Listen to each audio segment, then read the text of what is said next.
And we live. Fun. I like being live It's better than being dead sometimes. in almost every case. Almost. Almost every case. Unless you're undead and you like have lots of powers and live forever then. That would be cool. Yeah. Although I don't know. Okay, so undead how? Undead zombie or undead vampire? More like vampire, Okay, yeah, where that's you're way kind of way cool. You're not just a mindless shambling thing Yeah. eating brains. Instead you're sucking the blood. Yeah. I'm okay with blood. Yeah, I'm just tweeting everything out. So, hello and welcome to BNS Gaming episode 11, I believe. It is 11, according to your document anyway. Yes, it is. It is. Oh man, and again, a little bit of a time jump in between, but it happens. I had God of War that I was playing. A lot of. Yes, I did. I beat it. I bought a PS4 for it. PS4 Pro, I should say. I bought God of War, very first thing. And up until yesterday, it was the only thing I owned for the PS4. And I like it. God of War is really good. I'm getting a lot of accolades. It has. It's just like the entire package is really good. The graphics, I mean, I can't even believe these graphics are on a console. The detail and the texture work, everything is just astounding. I mean, you can really tell that this is what, the quote console optimization is. The sound is amazing. The soundtrack is phenomenal. You have Google Music, right? I do. You can listen to it on Google Music for free. Oh, really? And I would pretty nice. recommend it. It's awesome. It kind of gives you that Skyrim feeling the way they do it. There's a lot of choir, a lot of orchestral music, but one of the cool things about it while it's in the game is that it's not overbearing. It only sort of shows up when it needs to. If you get what I'm saying. Sure. Yeah. It's dynamic. Yeah, it's a very dynamic soundtrack. Voice acting is really good. Christopher Judge, indeed, as Kratos. And he does say indeed one time in the entire game. Oh, nice. Yeah. And everyone else is also really good in the game. There's not that many people, but there's that guy. You saw the trailer when it was first announced, right? With the Yeah. the And dude. I've watched a little bit of your gameplay and stuff. Okay, so the guy whose head you cut off and then you bring back to life. There's a lot of stories that he tells when you're just sort of rowing the boat around this lake. And it's actually really cool the way they do it so that you get their version of the Norse mythology, but in a way that's easily digestible. All right. So, It sounds like fun. I wouldn't. I still have no desire to get a PS4, but right. Yeah, I mean, it's just one of those things like this game, Spider-Man, Last of Us 2. I'm not as big on Horizon Zero Dawn. No, I did buy that. I'm I playing said I that know. I now. was watching you play a little bit of that too. Now, Days Gone. That's the other new one that's coming out soon. I'm not. I'm kind of not as much on that one.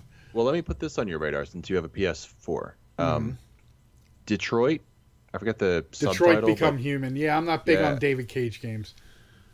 Oh, really? I don't know anything about it. I happened to see it today. It looked like a cyberpunk kind of game, and I saw the title. I was like, oh, I don't know. It could be an RTS for all I know. No, it's a David Cage game. But before we What go, does that hello, mean? David Cage? Who is that guy? hello, cute diamond 328. It is. He did Indigo Prophecy years ago, and then he All right. did Heavy Rain. And Isn't that Quantic Dream or whatever? yes, You didn't. Well, I loved Heavy Rain, and I know you liked Quantic Dream or I liked Indigo Prophecy back in Indigo the day. Prophecy. Thank you. But the more I played of his stuff, the more you realize they're just more interactive movies almost. They are. Heavy Rain felt like a very interactive movie, but I still liked it. So I don't know. I mean, that's good enough. I mean, if it was something like a Dennis Dyack game or something, then I'd be like, oh yeah, no, Yeah, definitely skip yeah. that. Well, Diak's kind of weird too. Dyack's kind of not in the industry anymore because he's Yeah, such a dick. yeah, yeah. Oh, and we should mention that I am drinking Coney Island hard orange cream ale. I don't know if you're drinking anything tonight. I'm not. I'm trying to lose some weight actually. I've been drinking so much good beer that I gained a lot of weight. So I was just kind of cutting back a little bit on the alcohol. I wanted to loop back on something that you brought up. This is not really game related, but I've been a subscriber to Google Play Music since they announced it, and then I upgraded to the family plan to get my wife on it. So sometime soon, definitely before the end of this year, Google is, or Alphabet, I should say, is doing away with Google Play Music, and they're integrating it into. And this annoys me. And this is why I had originally left the Google Ecosystem. ecosystem. Thank you for Microsoft with the Windows Mobile thing. And I really like Microsoft software, but since Microsoft completely stopped supporting the mobile division, there's no reason for me to stick around. But so they're getting rid of Google Play Music, and they already have YouTube Music. They also had YouTube Gaming, YouTube for Kids, plus YouTube. But anyway, I guess YouTube is trying to consolidate things. So they're getting rid of Play Music, and they've apparently already moved the teams together, and they're taking YouTube Music, and they're taking the teams from Google Play, and they are sort of revamping the Google YouTube Music to call it YouTube Remix. And so it'll have its own app, and I hope that continues with the subscription model. Right. Otherwise, I guess I'll have to take me and the wife over to Spotify.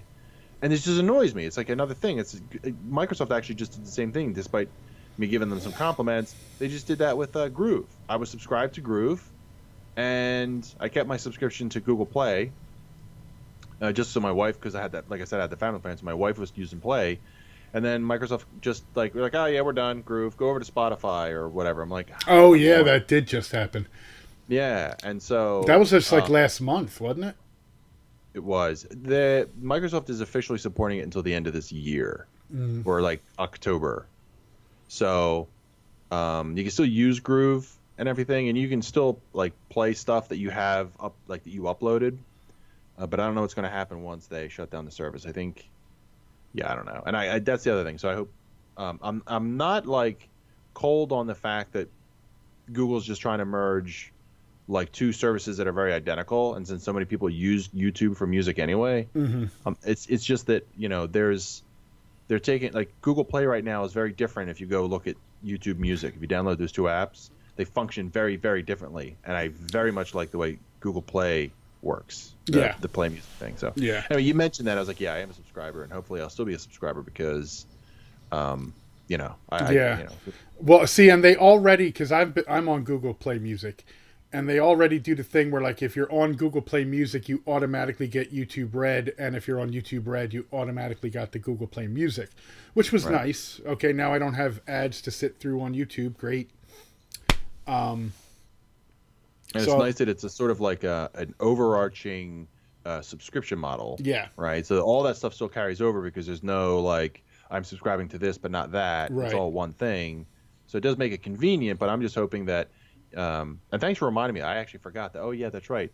YouTube Red and all that other stuff is bundled into that subscription. So I just thought I'd mention it to you, and since you are obviously a subscriber, they're going to be killing Google Play soon, and it's going to be YouTube Remix. Interesting. Yep. So getting back to the PS4 thing, you remember all those jokes that people make about how the PS4 and the PS4 Pro sound like jet engines? Yep. Yeah, it's true. It's not all the time.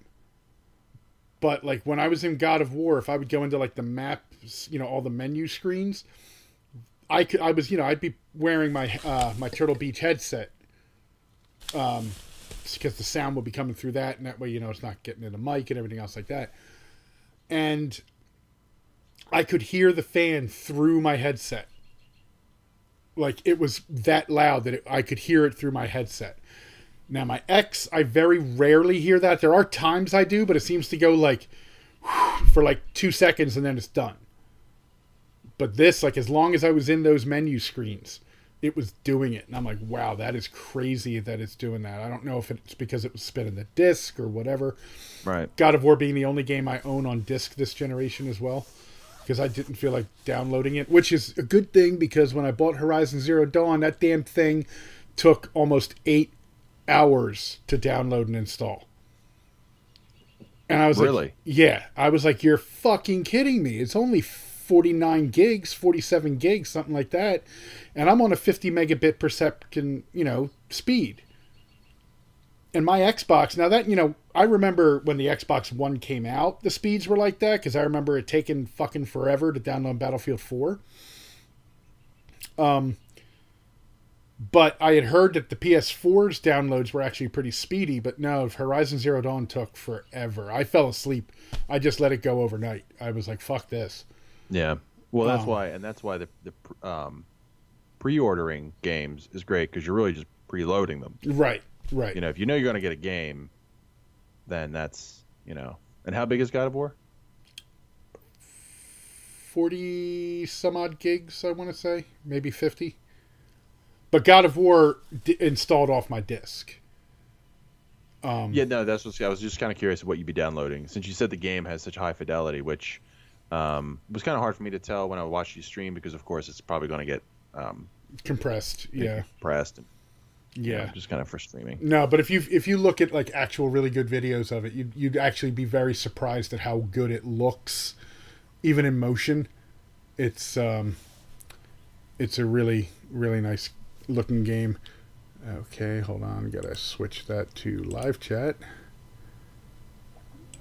And then we have somebody mentioning... Takeo mentions the Bully Hunter concept is made up by leftist liberal SJW, not jobs to get murdered. Well, we're not up to that part yet. We'll be there in a couple minutes. Yeah. Yeah. So, but overall, God of War, really fun.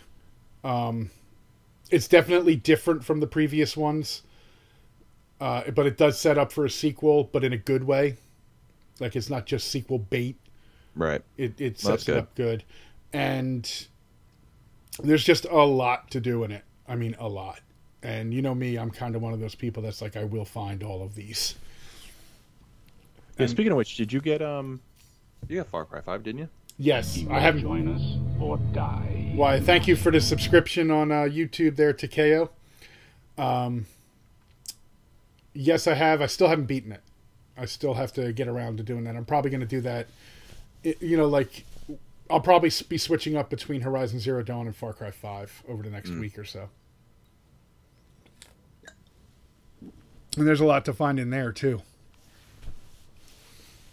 Both of those games, actually. So, okay, moving on. As Takeo did mention, the Bully Hunter thing. You didn't hear about it before I told you, and then you read up on it. Yeah, you talking about me or you talking about Takeo? Yeah, you. Yeah, me. No, yeah, I hadn't heard it. I typically, and kind of responding to Takeo, is I don't really, just remember that there's no organized cabal of nut job leftists. By the way, I'm a liberal lefty myself. I like the term progressive, but apparently any term you use to describe yourself that's not conservative, I guess, is a curse word these days. But no, bear in mind that the news gives, I think, sometimes a really weighted amount of response and airtime to this kind of crap, this sensational crap. Not necessarily because the people who agree with it are like, yeah, I want to see more stuff, although there is confirmation bias. Bear in mind that link bait is really great for the people who hate it, because there's probably a greater chance that the people who know they're going to get pissed off by what they're about to read are going to click on it and read it and get pissed off and comment on it. So there is no secret cabal, and that's anybody just in terms of the when you're talking about groups who are attacking video games. You know, you have the people on the right. It's not an organized effort. The people on the left, it's not an organized effort. So don't get yourself bound up with these labels, okay? I did do the research, and it is ridiculous. It's very the much first thing- more like an ad campaign or something like that was what it originally started as, right? Like some advertising agency started it. Oh, I didn't get a lot of background on the company that started it. I just kind of went right to the event itself and the host, Zombie Unicorn, I think Yeah, is her name. no idea who she is, but yeah. I'd never heard of her, but I just went right to the event, and I did. So you watch the video, and It's I kind guess of we should give some, cringeworthy.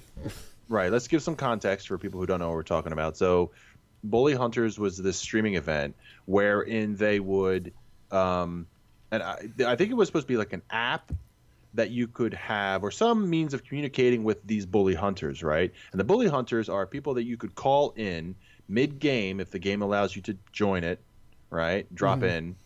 And they would then go and hunt down the bully, the person who's like griefing you, or somebody calls and says, I'm getting griefed by this guy, he won't stop saying Or rude harassing stuff. them in some way, right? Yeah, like Right, yeah. So some form of harassment. So a bully hunter comes in and kills the dude in game.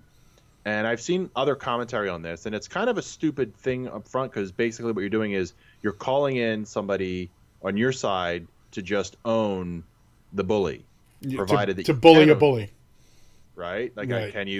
are you a better like Twitch shooter than the bully? Hope so, because if not, he's going to spank you, and then it's just really kind of goofy.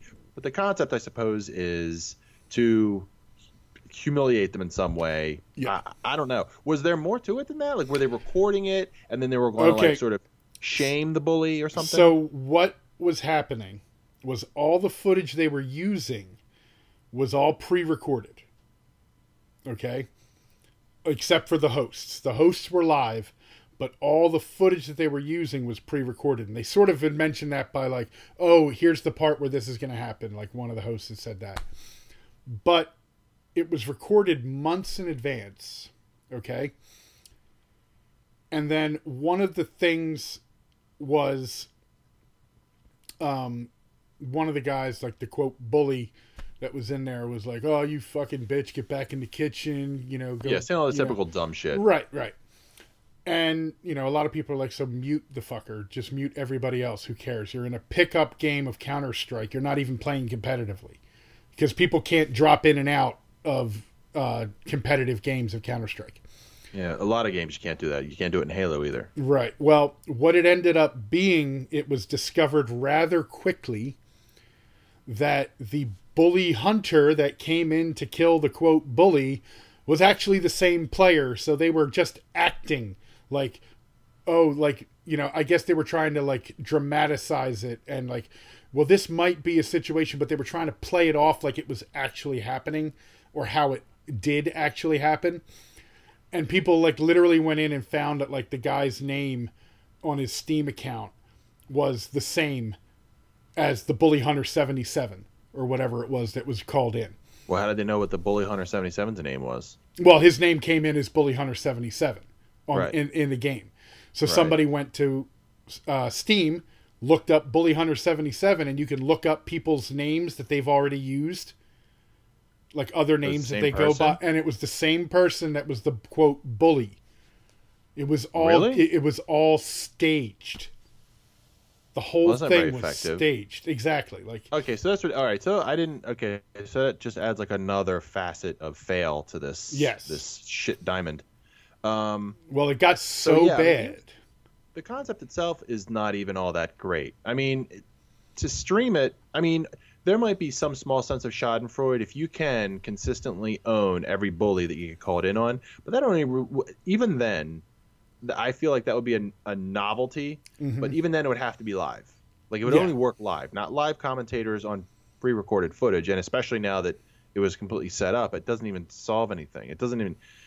So it sounds to me like, and like I said before, that it sounded like they were trying to promote some app. So if you said they started out as a marketing company, it sounds like they were trying to cash in on the furor over online griefing. And again, back to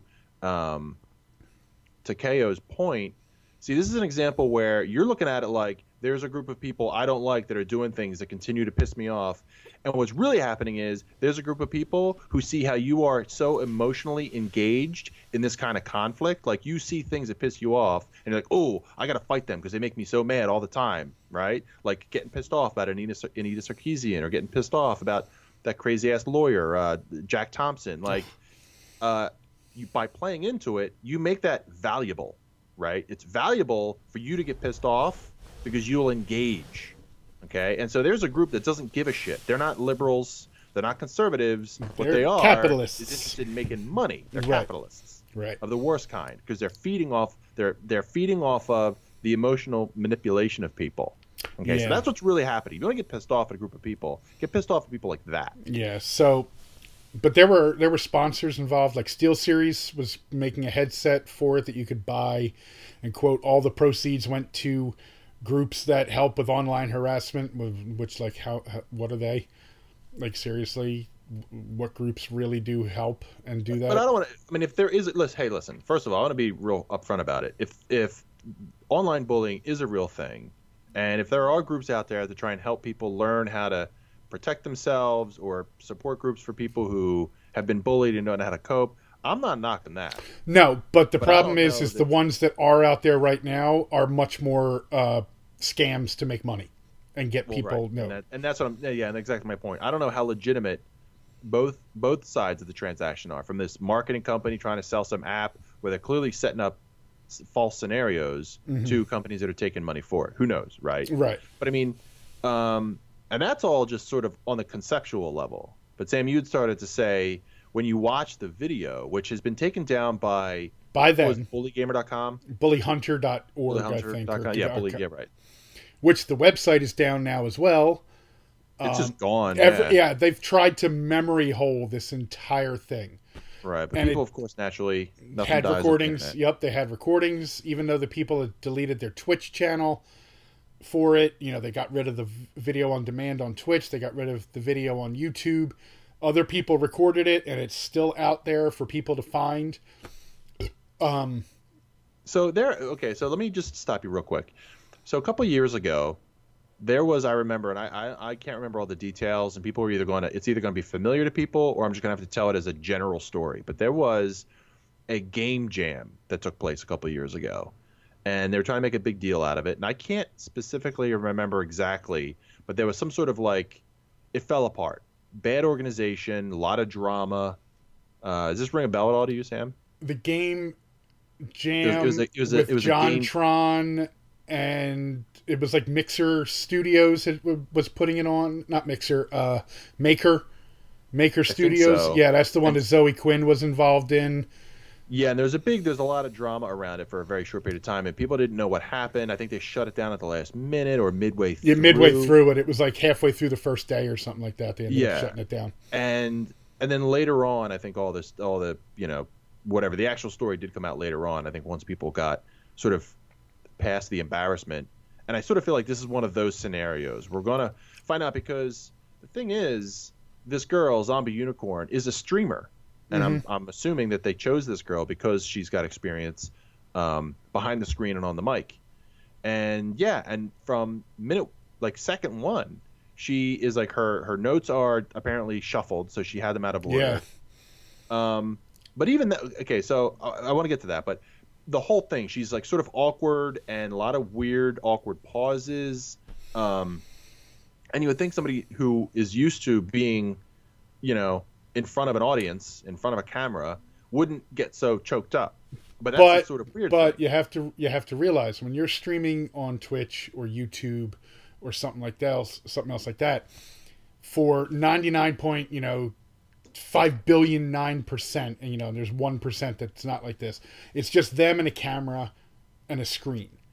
They don't have people with microphones holding them up. They don't have cameramen. They don't have all these other people doing things, and they're not on a timetable, which was something else that she came out and said later, which was the whole reason that the video was only 43 minutes, I think it was, something like that, was because it was set up to be used as a pilot episode for something that could have commercials put in it.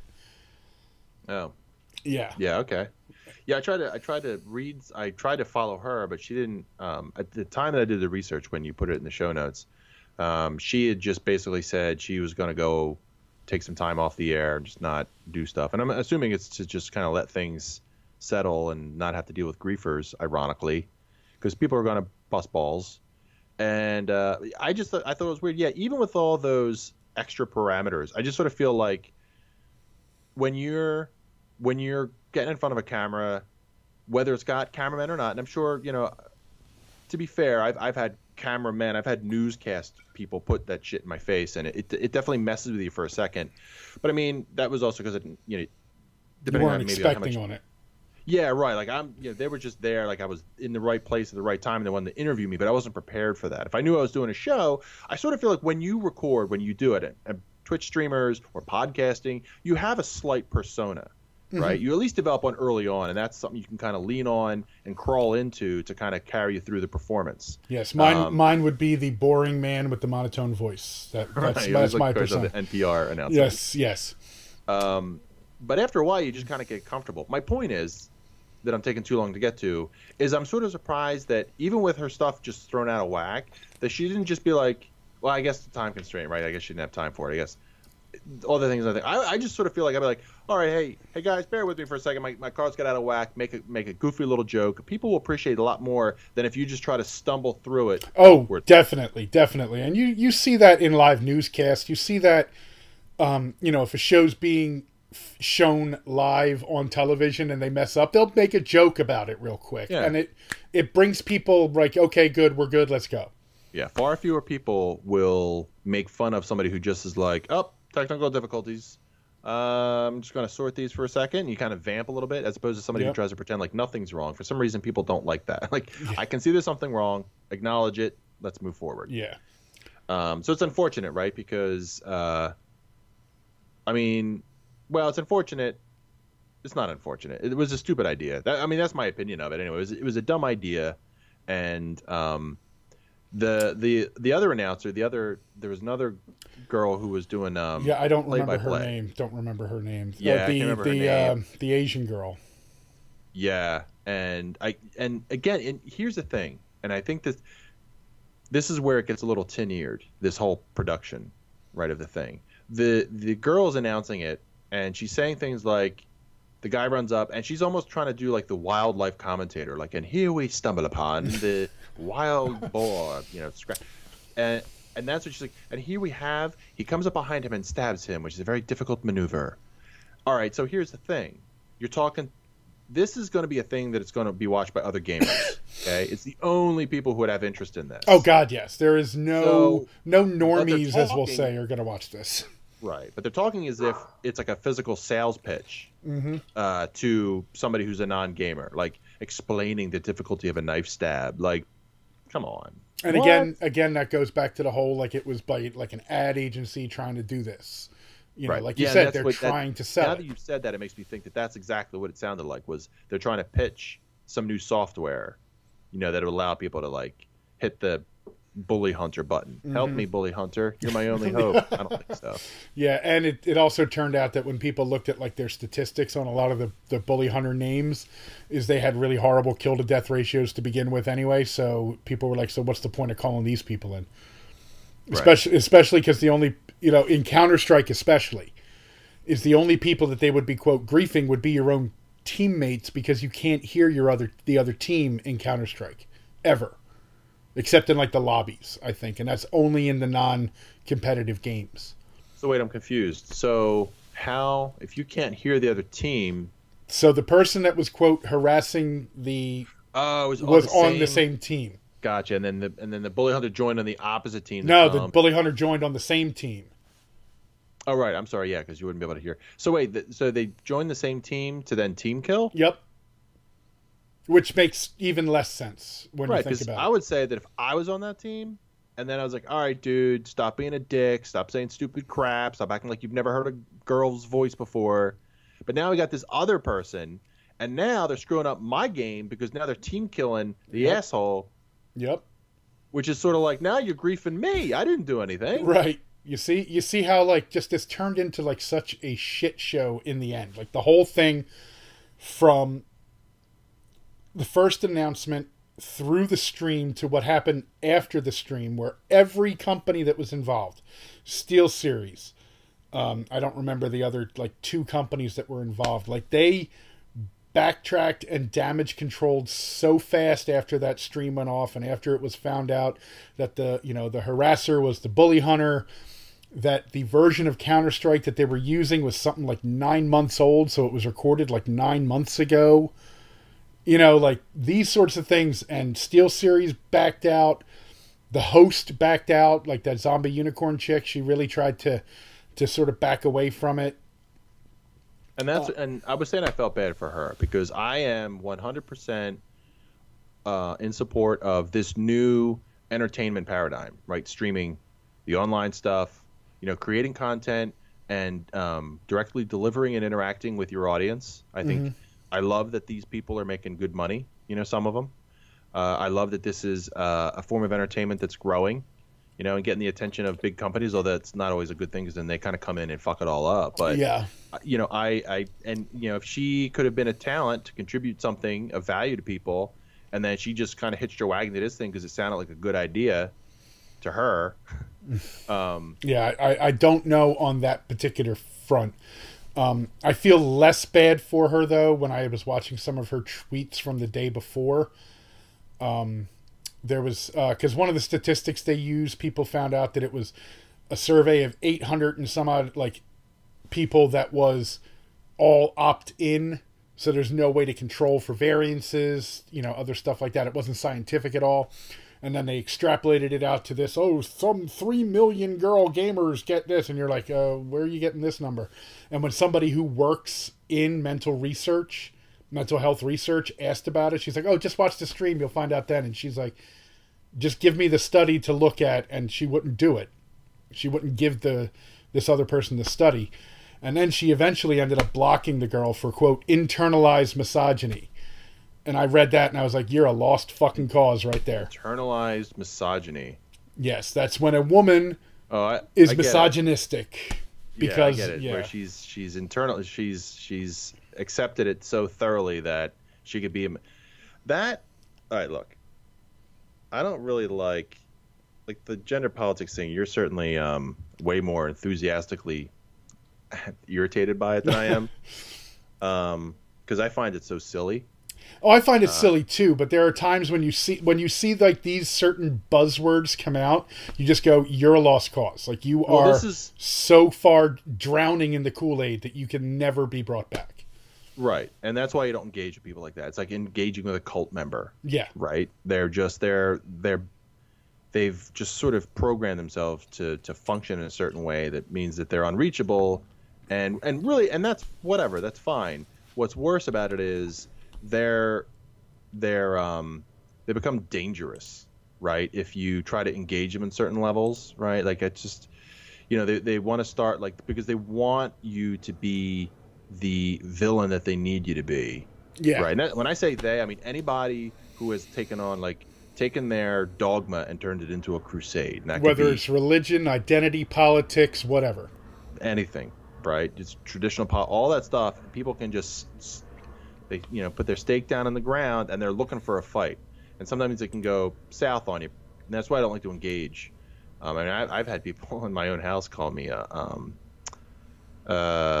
something, or just call me like part of the patriarchy, and such that my opinion is invalid, less relevant than everyone else in the room. Right.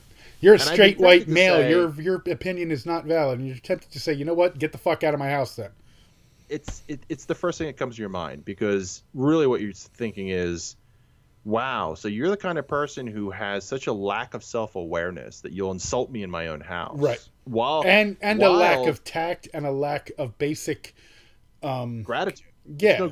I would say gratitude. I mean, because the scenario I'm thinking of, she was drinking my alcohol in your house. Me the patriarchy, and but what I did was just let her talk. Yeah, go ahead and talk. Keep talking, because eventually, take the floor. The way you conduct yourself is so ridiculous that eventually you're gonna trip on your own feet. So, You know, and then when I see something like internalized misogyny, which is really great because she gets to know all about the person she's accusing of, right? From Like a she couple gets to, tweets, yeah. right. So now she's making declarations about her mental state, Mm-hmm. right? And it's trying to prove a negative. Like you can't prove a negative, Right. you know. So and that's sort of like that's kind of where the origins of those kind of arguments come from. Is like, you know, you can't disprove it because by my very accusation, the thing that by which you suffer that I accuse you of is the reason you can't see why you're suffering from it. So lucky me, I get to accuse you of something and you have no reason, you have no grounds to fight back. So Right. whatever, fuck off. Yeah. That disappoints me. But you know what? I also feel like that's such an obnoxious tack. Hey, listen, when I was young, I thoroughly believed in anarchy. I believed in a complete zero government. I'm an adult. I know how ridiculous that is now. There are still adult anarchists, though. I know there are. And, you know, when like I don't relish living in Mad Max world. Love the movies. I don't want to live in an actual world where there's no law and everyone's just going to tacitly with little resistance agree to a kind of tribal territorial no. Yeah. It's going to be Darwinism all up in here. It's going to be like the dudes with the most guns and the biggest muscles are just going to like rampage over everybody else. No, I'll take a little bit of government, thank you. Yeah, yeah. But anyway, yeah, but the idea there, the point of that, other than, you know, not trying to get political about it, is that I think sometimes you have these ideas that make a lot of sense because you feel like you want to fight, and then you get older, and you got things to worry, like real world shit to worry about, like bills. Okay, you got to get your car's alignment fixed or whatever. All these anarcho communists out there, but meanwhile, you know, they're on their iPhones and their MacBooks and everything else like that, and it's like, you do realize that something doesn't work here, right? You know, you do realize that you still have to pay for that stuff that you got, right? Right. Yeah, and so I think that not that I don't think anybody shouldn't be entitled to a little hypocrisy. You know, we're human, therefore we are hypocrites. But the thing is with that stuff, with the internalized, that I'm kind of bummed out to hear that, but whatever. She tanked live, and that's the bully hunters thing. I mean, the whole thing was awkward. It wasn't just that girl. No, it was just the whole thing from beginning to end wound up being a gigantic shit show. Like the shit ball started rolling down the mountain of shit, and it just kept getting bigger and bigger until they finally said, let's try to make it so like it never happened. Well, good. I mean, good. You know, because I think the worst case scenario is that kind of bullshit was successful. Mm-hmm. You know, because then people see that, oh, this is a viable business model, bullshitting streamers, like, because that goes back to what I was saying earlier. But I love that this. Who knows if it's the future of entertainment, but it's certainly a component of entertainment moving forward. And just like how podcasts, I feel like got a little bit diluted because you had big companies coming in and basically just slicing off segments of their, you know, cable show and being like, oh, I'm basically treating podcasts like, you know, a teaser or an advertisement.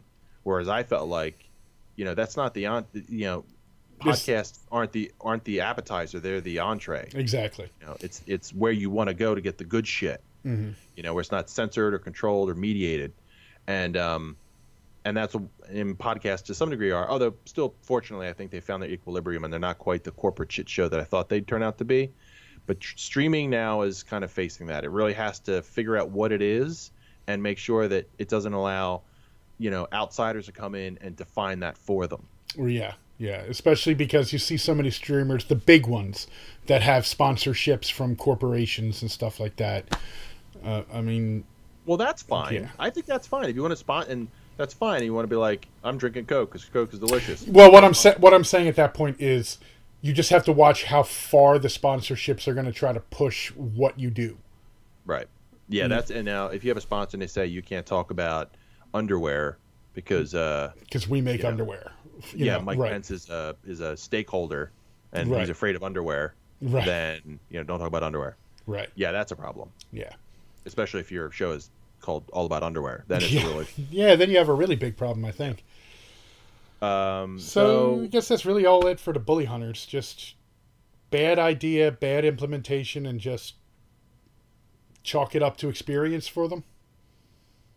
Yeah, well, that's the problem, right? I think that kind of what happens is the people behind this. So that's the other thing. So regardless of whatever bullshit, stupid ideologies that the zombie unicorn adheres to about internalized misogyny, I can't. I wish my eyes made a noise when I rolled them. I just rolled them really hard. The thing is, and she's going to get a brunt of it, and she doesn't. Like, hey, she's entitled to her philosophies. That's totally cool. But the problem is, it's the people behind this stupid idea who are going to keep going, trying to figure out another way. They're just going to try and like formulate another vector of attack. Yes. To do the same, to implement the same shit, just better, right? Like you said, they may have learned something. Unfortunately, they may have learned, what not to do, and they still try to find a wedge into, streaming entertainment with their garbage bullshit. That's unfortunate. Yeah. Somebody should teabag them. Yes. Well, before we get into that one, I do want to mention one thing. It's not in the notes. You know who Total Biscuit is, right? Yeah. Just to mention, he mentioned earlier this week that he is basically retiring from his game criticism part of, what he does, because the cancer that he has gotten, or that he has had for the past couple of years, has gotten to a point where conventional treatment is no longer working. And he basically doesn't have that long to live. Yeah, I saw the announcement. It was really unfortunate. Yeah, and like years and years ago, TB and I had this little spat, 10 years ago, probably, if you remember that. Yeah, I remember that colored my opinion of him. I was like, oh, that dickhead Total Biscuit. Yeah. I didn't really watch him much back then. Right, but, even with that little spat, it's like, I've moved on, I don't care. I don't want to see the dude die. You know what I mean? Like, that's a shame. So, hopefully he'll be able to at least be comfortable. He's apparently been turned down, I think he said, for a couple experimental treatments because his liver is too far gone from the cancer. Yeah. Yeah, and it's weird because it was colon cancer, but I guess it spread. And for a while it looked like he was actually going into remission, like the chemo was working, but I guess it just spread, and it's a shame. So, TB, if you ever watch this, I hope you're at least comfortable with your family in these last times. Yeah, it really sucks. Cancer's a son of a bitch. Yeah, I've lost family and friends to it, so. Yep, so have I. Yeah. Yeah, so that was fun. But I'd say best wishes, TB, but, hope you make the best of the time they have. Yeah. As we all should. Yes. Now, moving on to a much lighter subject, teabagging. You very well segued into it. Like, yes, someone should teabag her. So teabagging has started to come up again in... I don't even... Like, this sounds so stupid when you look at everything. Yeah, and I only read the stuff tonight. I read the screen. You sent the screens of the tweets and stuff of people getting offended by some teabagging. Yeah, so... While they were demoing a product or something. Apparently, there was this female journalist who works for some game site that I don't know what it is. Apparently, it might even be the same one that dude in some of the screenshots works for. And there's talk that those two might be together, so that might be why he's white knighting so much for her. But they were she was in a demo for some game at PAX East, and she got team killed, and then the guy teabagged, but then it turns out that he thought he was team killing and teabagging his other developer that was, involved with it. And it just sort of rolled, it sort of got said on Twitter. And then the dude mentioned it. And, just the way he said it, though, is like, yeah, that sounds really professional the way you say it there, dude. Where he's like, you should never team kill and teabag a journalist when you're demoing a game. If he just stopped it there, fine. You can say that. That's just professionalism, right? Right. Okay? But then he goes on, especially a female journalist. And you go, so what does that have to do with it? And then people were saying, oh, you should say who it is so we know not to buy the product. We know not to... And he's like, well, she's in talks with the publisher, and we aren't ready to name them publicly if the talks go well. And you go, really? That's how a game journalist is going to talk about something? You're going to threaten using your outlet as a way to name and shame a developer and or publisher if you don't get the, quote, result you want? So that was that story. And then the girl shut up about it real quick. The guy talked about it for a little bit more, but then I guess she had him shut up about it because there hasn't been much about it. But then again, recently there was something about in the Blizzard Overwatch League, somebody teabagged after killing somebody, and did they get fined? Do I have a link on that? You do. You have a link to a video of a guy talking about it, but I didn't. He was taking a really long time to get to the point, so I just assumed that somebody teabagged somebody in an Overwatch game, and people got butthurt about it. Yeah, and most people are like, "Look, teabagging sucks. I hate it when people teabag me, but you know what it does? It just makes me want to kill them more." Yeah, and it's not real balls in your face. Right. Like somebody had even mentioned, like I said in the notes, like it's being compared to virtual sexual assault. And I'm like, you're not really getting, like you said, you're not getting real balls put in your face. In fact, I'm pretty sure that like actual balls don't even exist on those avatars. I'm pretty sure they don't either. They don't have testicles. They're not sweating down there. Unless it's Conan Exiles, because that does have like a dong slider that you can like make your dick bigger or smaller if you're a man. But that's like the only game I know of that that might be a thing. But even then, it's still virtual. It's not real. No one is really coming over and putting their balls. It's just pixels to create a bulge to simulate dong presence. Unless he can whip out his dick, in which case, right? Okay, and somehow send it through the computer to teabag you, which I don't think is quite. We're not quite there yet. They don't have the transporter technology from Star Trek that I'm aware of. I wish. So yeah. Okay, so there it is. There's that story, right? Now tell me, Sam. Obviously, your opinion on it, but how you think? You have to excuse my crazy cat for screaming in the background. Which one is that? Jason. He just, I don't know. It's like an age thing. They say when cats get older, they become more vocal sometimes. And he's totes vocal all of the time. But anyway, yeah, your opinion. But I want to also hear kind of where you think this new behavior of, and in the video, the guy calls it terminally offended, I believe is the term he uses. Perpetually offended, maybe? What it isn't people who are looking to be offended all the time. I think it is a big part of that. But I think that there's this like pendulum swinging in one direction to kind of overdo it in the, gamers' behaviors need to be modified. So kind of give me your opinion, and then where do you see all of this like going? All right. Well, on the whole teabagging thing, or team kill teabag at PAX East. Yes, the guy shouldn't have done it. That was unprofessional. Leave it there. That's what I say. Okay? Say that was unprofessional.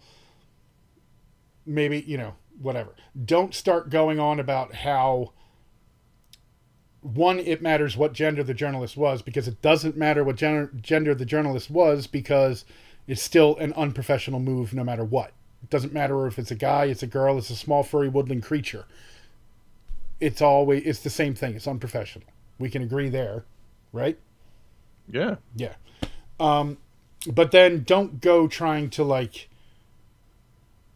sort of implicitly, like, it's basically blackmail in a way. Do what we want or this will happen. That's the definition of blackmail. And in this case, they were talking about naming and shaming. And I go, that's totally unprofessional now on your part as a games journalist. As a games journalist, your job is not to name and shame developers. Your job is not to push your socio-political beliefs on your readers and on the devs and publishers. Yeah. It's to report on games. Okay? Yeah, let me just kind of add to that. Is that, it's one thing if somebody does something unprofessional. Mm-hmm. And in some scenarios, I would just get a laugh, and then people would forget about it because that's what that stupid maneuver's been doing since Halo, pretty much, right? Yeah. That's where that came from. So anyway, but the thing is, and in my opinion, when it comes to privacy and the kind of world we live in right now, while we're still figuring out, like, the ubiquity of data, mm-hmm. Even so much as calling out somebody's name when they were using a gamer tag or surname or something, or nom de plume, that's doxing, in my opinion. That's doxing. Giving the public any more information than the person whose information you're giving out personally exposed. In other words, you're revealing the identity of a person. That's doxing. It's not quite the complete definition of it, But if somebody's going, but by it's something the, that right is something they could do. Now we Yeah. we should mention that you're saying this in full knowledge of what you and Derek used to do years and years ago on the Halo podcast.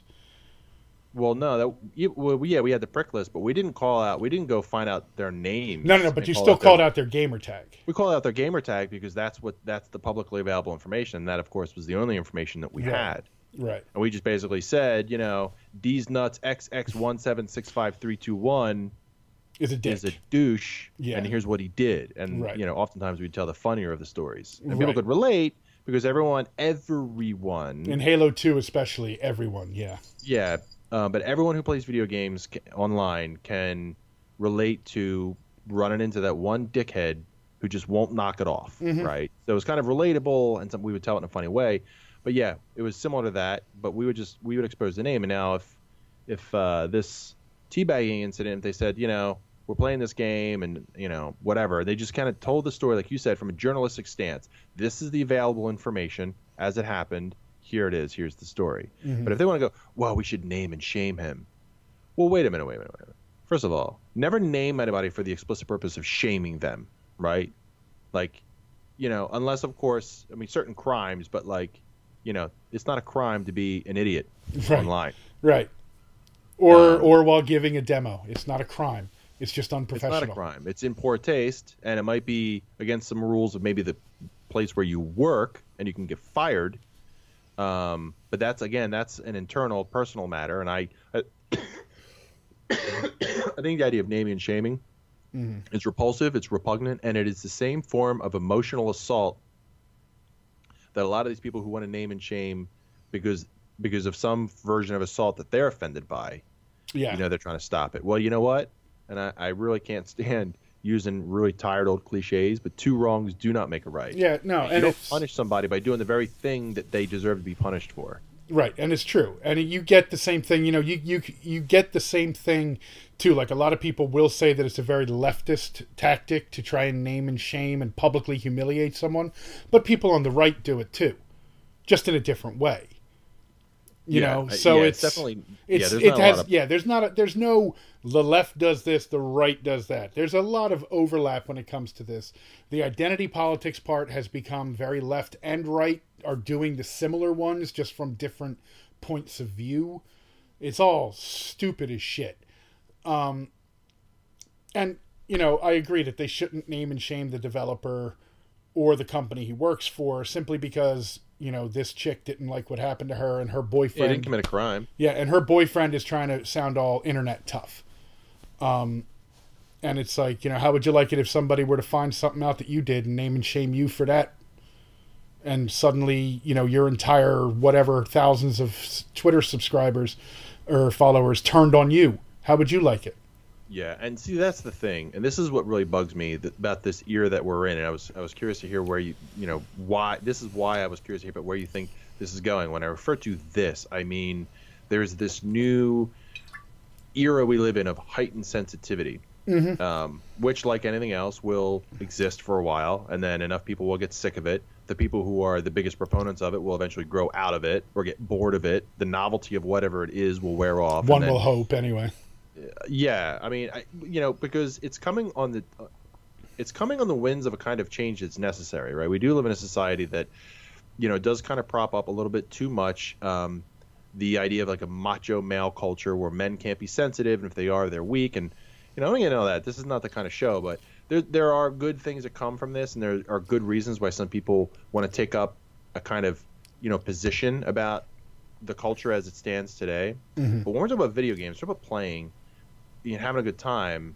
That doesn't mean that all bets are off, but it does mean that sometimes, just as much as people can take it too far with stupid jokes and offensive, crude language, you can take it too far in your retaliation of it. Doesn't whether you're left or right, it doesn't matter, because if you find yourself doing the exact thing that you're admonishing someone else for doing, then where have you landed? Right. What exactly are you changing if you yourself can't even alter that behavior for the greater good? If we're all trying to be a better person than we were yesterday, you acting like a griefer doesn't mean like you're not trying to like destroy evil with evil.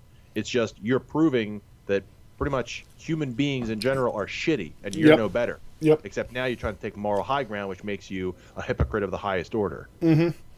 And that's where, like, I like to joke with, the horseshoe theory in politics. I've heard of it, but I don't remember. What is it? It's basically whatever the far one side does, they're actually far closer to the exact same thing on the opposite side. So whatever the far left does, the far right is actually far closer to the far left than they realize, because it's shaped like a horseshoe, which actually comes back down. Right. And so those two ends are closer together. I like to say, when you really talk about the very far left, the very far right, that they're basically more like 1 degree off each other on a circle. Because they do the exact same things, but they just do them for different reasons. Right. The methodologies of extremism are identical. It's just that the message is only slightly different. Yes. So, I sit there and I look at some of the things that happen with that. Like the whole journalist teabagging thing, it was just like, look, you should have just said, hey, that was unprofessional, or not even bothered to say that publicly, because that didn't even need to come out publicly. Yeah. So that was mistake number one, was even making it public in the first place. There's no reason it should have been public. You should have said something to the dude there. Maybe they would have, maybe one of the higher ups that was there, because it's not normally just like two dudes giving a demo without somebody from higher up in the studio there. You know what I'm saying? Right. Maybe they would have gotten involved, said something, look, we're sorry. Bang. That would have been it.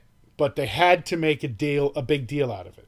And that's an issue, in my opinion. And then they had to try to make it sound like they were blackmailing the publisher and or the developing studio to do what they wanted to do, or they would use their gaming journalistic platform, whatever it is, to name and shame, which is even more unprofessional back.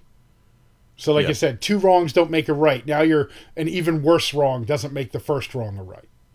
Right. Okay. I mean, now it's just that spiral of pettiness. It's petty and cheap. And it's a shame this stuff still happens, but I suspect that these are the kinds of issues that will like perpetuate throughout all time when it comes to human interaction. It's just humans in general. That's for sure. Yeah. Now, as far as the Blizzard part, I'm trying to think. See, I didn't really want to watch that video again tonight because it's been a little while. What about this one? I said it was labeled not safe for work, but I don't think it actually is. I don't know why it was labeled not safe for work on Reddit. Oh. I think that happens sometimes on Reddit. I'll look at stuff and I'm like, that's not so bad. Yeah, no, this is actually Ignite an Internet Firestorm. Oh, okay. So this is somebody who's the subtitle, whatever the flavor text, whatever it's called, on this article here. So it reads Overwatch teabagging. Each one is individually quoted. I don't know why. Scare quotes. Yeah. Overwatch teabagging controversy has ignited an internet firestorm, but it's the next little byline or whatnot, not a byline, but like the sub says. This NSFW practice is basically in-game sexual assault, but many angry gamers don't see what all the fuss is about. All right, so this would be one of the articles that's trying to make it sound like it's worse than it is. Yeah. So before I even get it, and we really don't want to spend too much more time on this. We'll kind of talk about the Red Dead and then get to playing some Fortnite. But the header alone kind of already says that this writer has an opinion, and they're going to bring their bias into it because.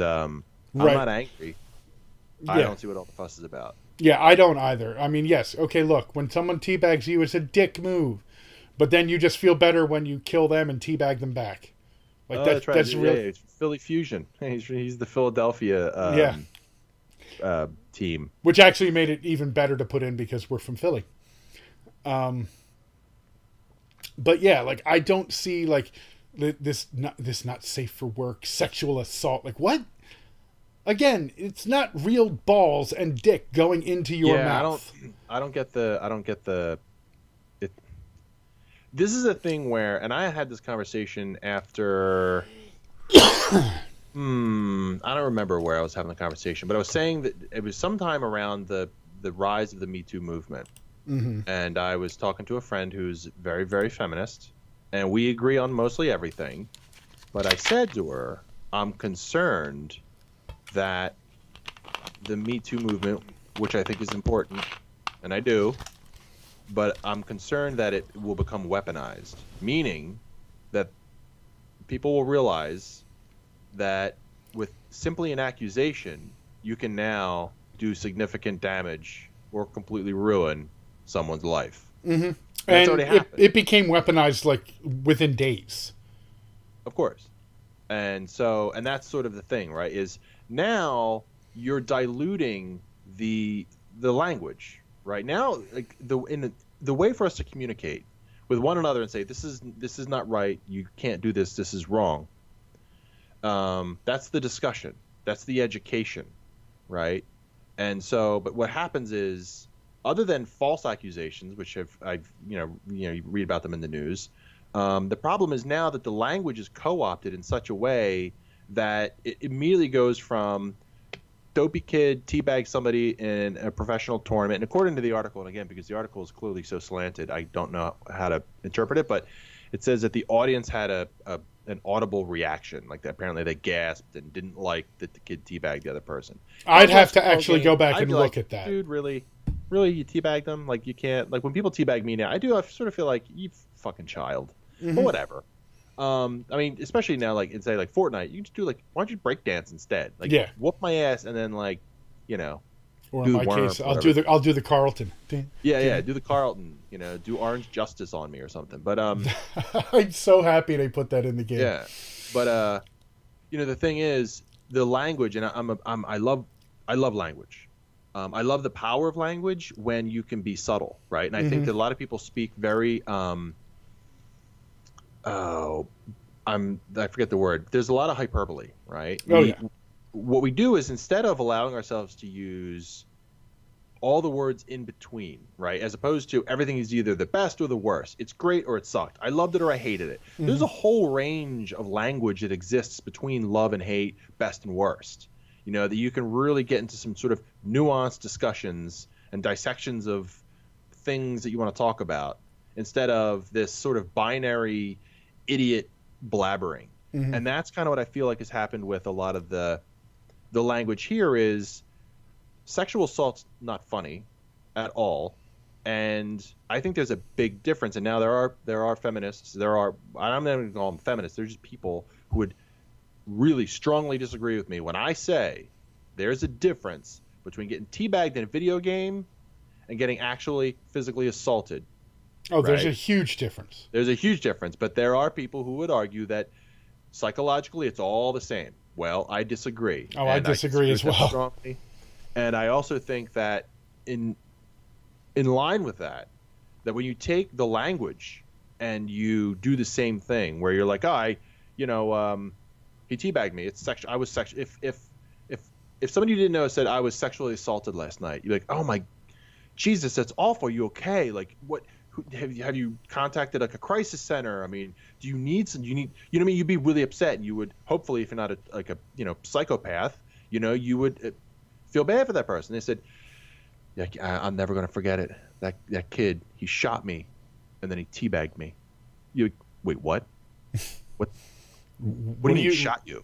Yeah, I was playing Halo, and he shot me, and then he teabagged me. I was sexually assaulted. Are you fucking kidding me, man? That was your sexual assault? Get the fuck out of here. At that point, you're ready to backhand them. Get out of here. Sexual assault.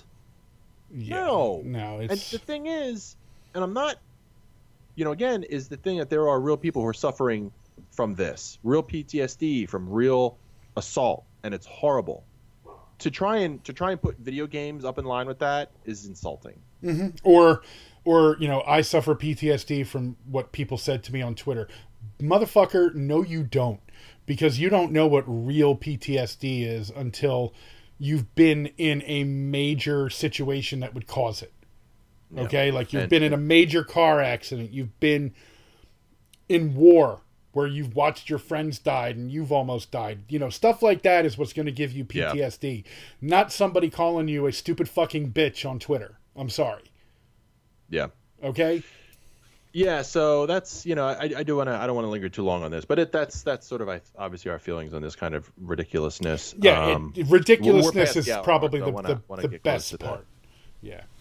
So, real So quick. are you interested in Red Dead? Oh yes, I love the first Red Dead Redemption. I did too, but I haven't seen anything yet that like makes me like I'm curious about the online stuff. I haven't heard enough. I'll probably get excited for it, but I haven't. I'm just hoping there's some people have brought up some things like, well, with what Take-Two has said about really wanting to push the online, are they gonna hurt the single player aspect? I'm hoping they don't, because Red Dead single player was awesome. Like when you went through that and you did everything, it just felt really good. Back on the 360 and the PS3, it felt really good. It didn't. A lot of people like to say, well, it's just like GTA on the Old West. It's like, not exactly. There's just a feel to it that felt great. Yeah. And so this guy, God, what the hell outlet? Was he VentureBeat? Is he VentureBeat? I think he is. I have to look at it again. Yes, he's VentureBeat, of course. Because they're bastions of journalistic integrity. So he's talking about how they should deconstruct the Wild West.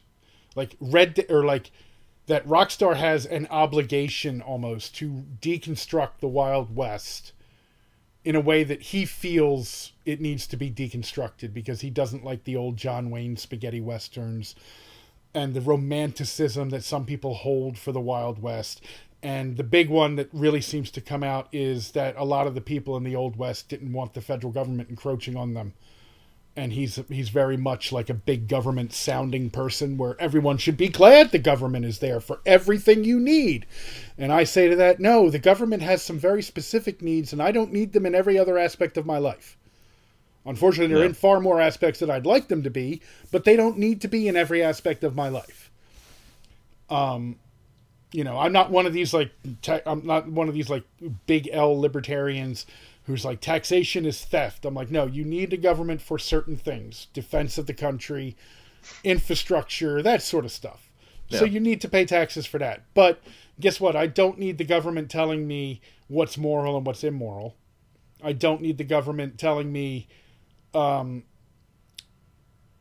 religions I should follow, which some governments do. Ours luckily doesn't. But you don't want the government going against public consensus, like say in the case of marijuana. Right. Like most people now want pot to be legal, and the government, or at least nope. Actually decriminalized. People want to decriminalize. There's a difference.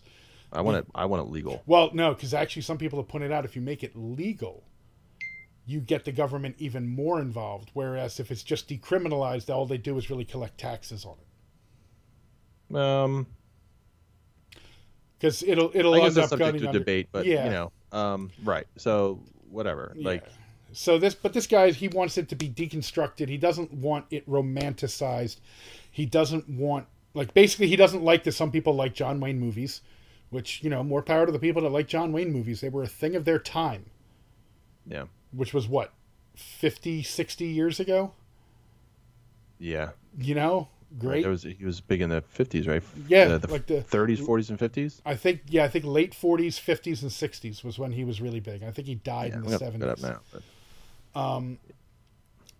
I don't really understand. Well, what does that mean, like, to deconstruct? Like, to kind of tell it like in a Quentin Tarantino style, where we're seeing a version of the Wild West that we've never seen before? No, he wants a subversive deconstruction. Like what a lot of people say The Last Jedi is, like a subversion of everything you expect about Star Wars. And I did not like The Last Jedi.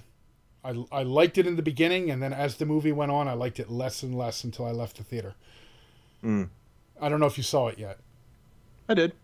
Yeah, I saw it. Yeah, we never actually talked about it. Like, I thought the opening scene was kind of cool. Oh, it's a big space battle. Yeah, that's awesome. And then as the movie just went on, I'm like, wait, why are Finn and that other girl wait, what, horses? What? Like, why is this here? It has no place being here. And the more that it went on, the more I disliked the movie by the time I left it. And that's what they call like subverting. You had expectations, but they went off in a different way. Right. Yeah, sometimes it can be good, sometimes it can be bad. I sort of feel the same as you did. I mean, I'm not upset about it because I'm not a huge. I thoroughly enjoy Star Wars as a fixture of my childhood, but I've never really liked any of the sequels as much as I like the originals. I think a lot of people feel that way.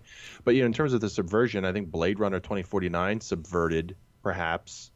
I I'm not think really in sure people some like ways, in some because ways I loved it, did, but it and it didn't in certainly took. others.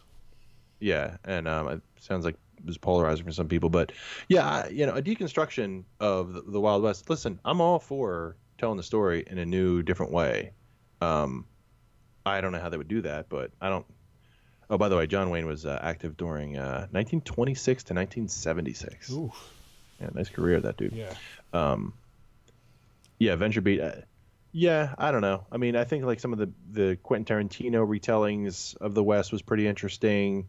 I don't know. And Tarantino's retelling of World War II and Inglourious Bastards, and all that stuff in Tarantino's, they all happen in the same universe, like all of his movies apparently, which is really neat.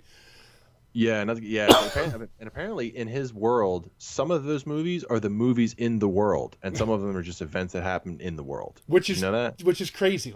That's crazy the way he does that. I got to give the man credit for that. Whether or not I like all of his movies is irrelevant. You got to give him credit for having this vision that he sticks to. I think actually one of the funniest parts of that article though is he's like, well, if they just brought the car in, so if they just moved the time period forward, like, a decade. And some people pointed out, like, gee, what would happen if they put Red Dead Redemption instead of 1899 in like 1910, 1911? Well, wasn't Exactly. The first one was in 1911. Yeah, that's what I thought. Okay. So it's like, it's already been done, you fucking moron. They already brought that stuff in that you're, trying to do. And Red Dead Redemption, as, the first one. So we're not talking Red Dead Revolver. We're talking Red Dead Redemption. That was the end of the Old West. Yeah. It literally was. The cars were being brought in. More people were being brought in. The government and... because if you remember, it was the government that was forcing Marston to do everything in the first game. Yeah, well, 1911, you're moving into the interstitial period of the United States, which basically just means it was in between wars. Mm-hmm. And what was interesting about that was because that was a period of industry. You had a lot of the great, like I'm trying to think like Mellon, and I'm trying to think of the one industrialist who basically, like, once the train spread around the country and then travel and commerce was made more nationally, then America went from being kind of like nomadic. Was that the Rockefellers? The Rockefellers. And there was the Rockefellers, there was Mellon, there was Mellon as in like Carnegie Mellon. Yeah. And then there were a couple. But there was a handful of them that existed around that time that became fantastically wealthy because they were introducing. It was the industrial age. I mean, we were moving out of, having horses pull things from a yoke to trains and machinery and industry. Eventually, Ford and the mass-produced car. Eventually, right. So, it was an interesting way to tell that story, and I feel like that was rather subversive. I think for a Western. And I don't know. It's one dude. It's this dude, Jeff Grubb. Yeah. Wants it to be subversive, almost demystified. I guess subverting it by demystifying it and removing the romanticism. Mm-hmm. Okay, or make sure it's just a fun game. Exactly. That was going to be my next thing. Like, who cares how romanticized the Old West is? Just make sure it's a fun game. Yeah. Where, I think, and it's kind of like the funniest achievement that you could get in Red Dead Redemption. Did you ever do it? It's where you tied a woman up with your lasso, and then you took her to a train track and put her on. No. Yeah, you could do that. It was a secret achievement. That's funny. You would put her on, and then she'd get run over by the train, and you would get like, I think it was called like the mustache twirler, and because it was supposed to be like those old silent movies where yeah, and that's classic. Yeah, tying the damsel to just dress up and put her on a train. Yeah. So, but I'll probably get it when it comes out. It looks fantastic graphically. It does. From what little I've seen, I want to see more gameplay though. But E3, I think they're going to have a big thing about it at E3. Yeah. E3 is gonna be fun this year, I think. Yeah. Some Cyberpunk stuff's coming out. There's They're a saying. lot of talk that there might even be gameplay showed, even Yeah, though they're still thinking it might be a year or two off. But it's a big something. ambitious game, on CD Projekt Red's part. Yeah, it is. So, all right. Well, if you don't have anything else, I want to get to some game. I want to get to play some Fortnite. Yeah, sounds good. I think I might make one more quick sandwich because I'm. Oh, by the way, Philly Pretzel Company. Have you ever had their mustards? Yeah, I've had the mustard I've had the on the pretzels. Sure. Have you had the really super hot spicy one? No, just the regular golden mustard no, you stuff. should. If you like horseradish, like a really course I do. spicy horseradish, get Yeah. their super hot spicy mustard. Oh, all right, I'll have to check it out. So good. You know, the funny thing is, I've never actually went to the Philly Pretzel Company and bought pretzels. It's always places that I've worked. They always bring in boxes of the stuff. Right, I've yeah, never that's normally how we get it. But there's a store right by my work. Mm. And I'm like, because my brother had picked up pretzels and then he brought in the super spicy mustard.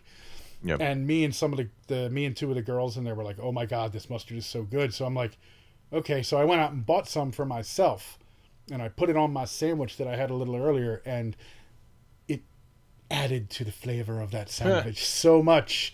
I think I'm going to Yeah. have another one. That sounds good. I mean, I typically put sriracha on everything I eat, but I like mustard. Yeah, no, it's good. It's Especially very horseradish. horseradishy and it's very good. And It- I've actually bought horseradish mustard, which is delicious. but, Yeah. you know. So, all right, well, you go have that sandwich, and And I'm then gonna we'll go- jump on. Yeah, I'll jump on Fortnite with you in a couple minutes. So Yep. I will be back streaming. We'll say within the next 15, 20 minutes, and we'll be streaming some Fortnite. Bill and I playing duos together, if not All more, right. if we get like Luke and something involved. Yeah. All right. So thank you for watching, everybody, and we will catch you next time. Take care, everybody.